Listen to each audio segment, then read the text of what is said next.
Hello guys, nagbabalik ulit ako. Ako ulit yung magtuturo sa inyo dito. Para namang iba. Ito guys, kung mapapansin nyo, meron na siyang video recording kung saan nakikita nyo na rin ako. Okay, we proceed guys.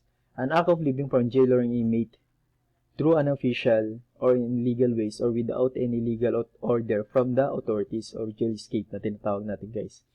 Ito yung mga bagay guys na, for example, say mayroon mga kakontsaba sa loob o meron na silang kilala sa loob na pwede silang tulungan para makalabas sa jail guys.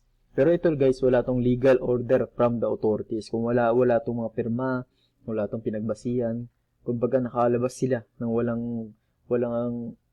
kahit ano. Pero may tumutulong sa kanila guys. Jail escape. Yan. Are those that are lawful in themselves and not because of the some extraneous circumstances, illegal contraband. Yung for the whole itself guys na illegal contraband, ito yung mga bawal talaga sa kulungan.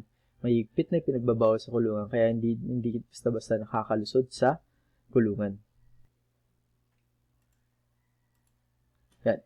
Those that may not be classified as an illegal under the Philippines law but are forbidden by jail rules.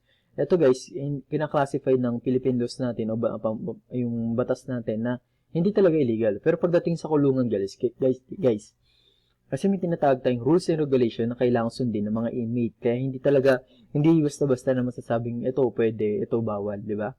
Yung rules and regulation ng jail na tinatawag natin ay dapat sundin ng mga inmate kasi doon sila nakakulong, doon sila binabantayan at binibigyan ng rehabilitation program. Hindi porket sinabi ng batas na pwede pala yan, pero dito sa rules and regulation ng jail, bawal talaga. Kaya nga, di ba? Not be classified as an illegal under the law. Hindi illegal pagdating sa batas ng Pilipinas, pero pagdating sa rules and regulation ng jail facilities, ito ay illegal.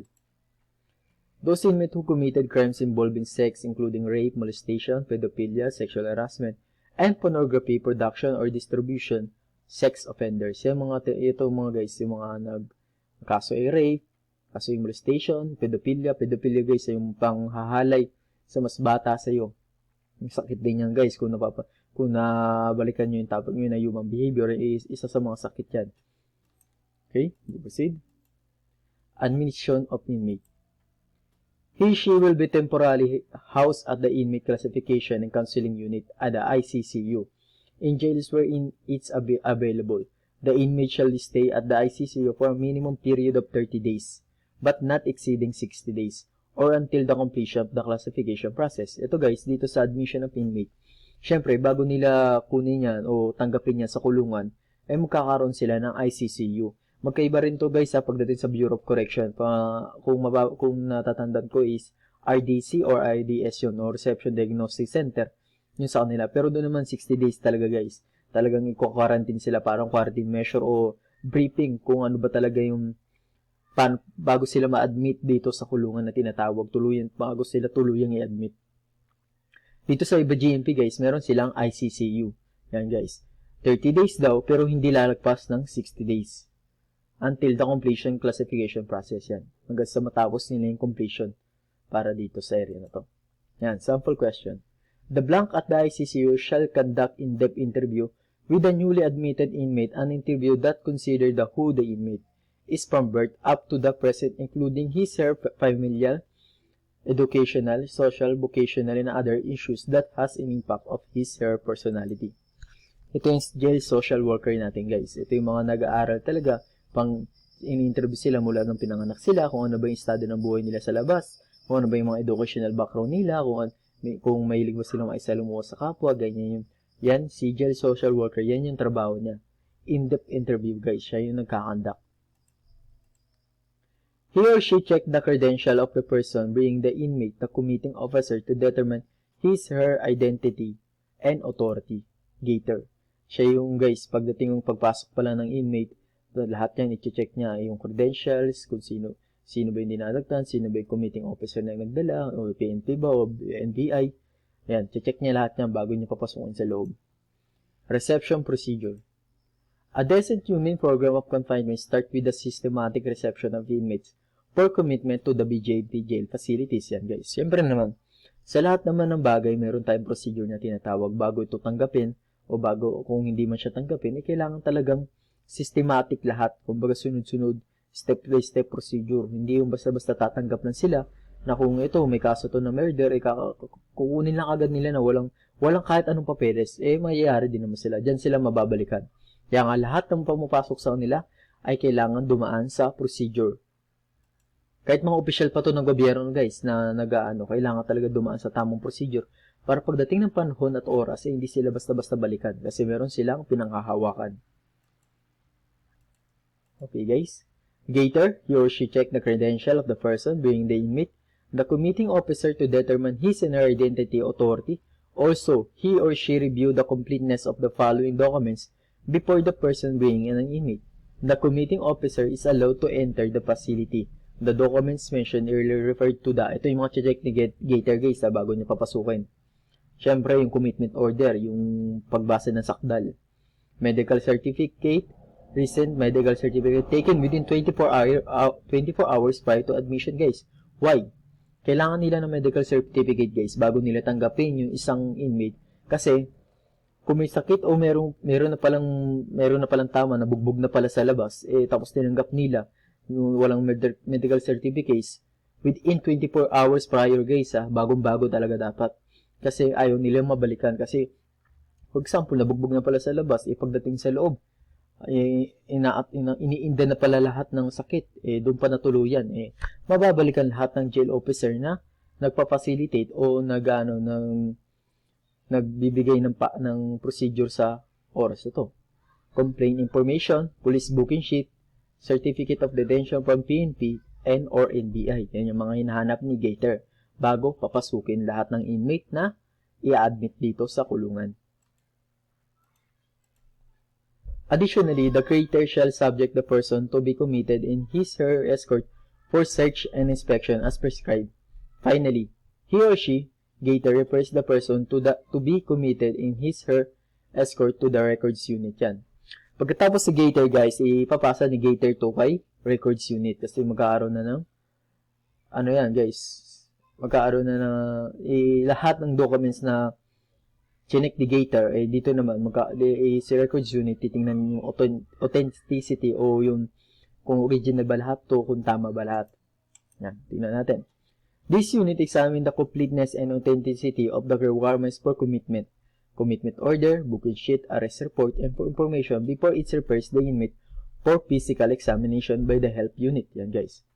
Bago ipasa ng records unit lahat to, kailangan tingnan niya yung completeness, tapos authenticity, lahat ng documents na ipinasa ng nagdala sa kanya doon. It's either PNP or NBI, kung sino man nagdala sa kanya doon, lahat i-check yan bago nila tanggapin. At saka pagkatapos, pag nakita lahat ni records unit na ayos naman lahat, ipapasa niya to kay health unit para magkaroon ng physical examination na tinatawag. Okay, dito na tayo. Check the authenticity of the entries of medical certificate. Conduct true physical examination of the inmate to determine his/her true physical condition. And ask searching question to determine injuries found to have been sustained by the inmate after the conduct of medical examination. Or those injuries not diagnosed prior to commitment in jail, inmate is required to undress while undergoing medical examination. Dito si health unit guys, i-check niya rin yung authenticity ng medical examination o medical certificate na binigay sa kanila. Kasi kung mali din yung diagnostic ng doktor, merong hindi natin maiwasan, merong pagkakamali. Check niya lahat yan guys. Through physical examination, pero bago niya check ito lahat, yung isang inmate, huhubaran yan guys. Kung baga titingnan lahat, kung may tattoo, kung ano ba yung gang niya dito sa loob. Yan, makikita lahat yan ni health unit, kung ano pa ba yung ibang sakit na tinatago niya. Yan, sa records unit guys. Start the booking procedures. Yan. Accomplish the jail booking sheet. Strip search the inmate to check for any birthmark, tattoos, etc. Yan. Check lahat yan guys. Encode the inmate information. Fingerprint and photograph the inmate with mugshot background. Yan. Check lahat yan guys. Kukunin yung fingerprint niya, magkakaroon ng photograph para magkaroon ng records guys. Kaya nga dito siya sa records unit. List the name of visitor authorized by the inmate. Yan. Kukunin ni records unit kung sino ba yung mga bisita ni inmate pagdating ng panahon. Property custodian. Yan. Check the inmate belongings for presence of contraband. Discover if any contraband shall be treated in accordance with existing policies. Lahat ng mga contraband na makikita ni property custodian, itatamang ipoproseso ng maayos. Hindi talaga ibibigay yung contraband guys kasi bawal talaga sa loob yan. Take all cash and other personal properties from the inmate. List them down on a receipt form with duplicate, duly signed by him or her, and countersigned by the inmate. The original receipt should be given to the inmate and the duplicate be kept by the property custodian. Lahat ng original guys na resibo ay bibigay kay inmate.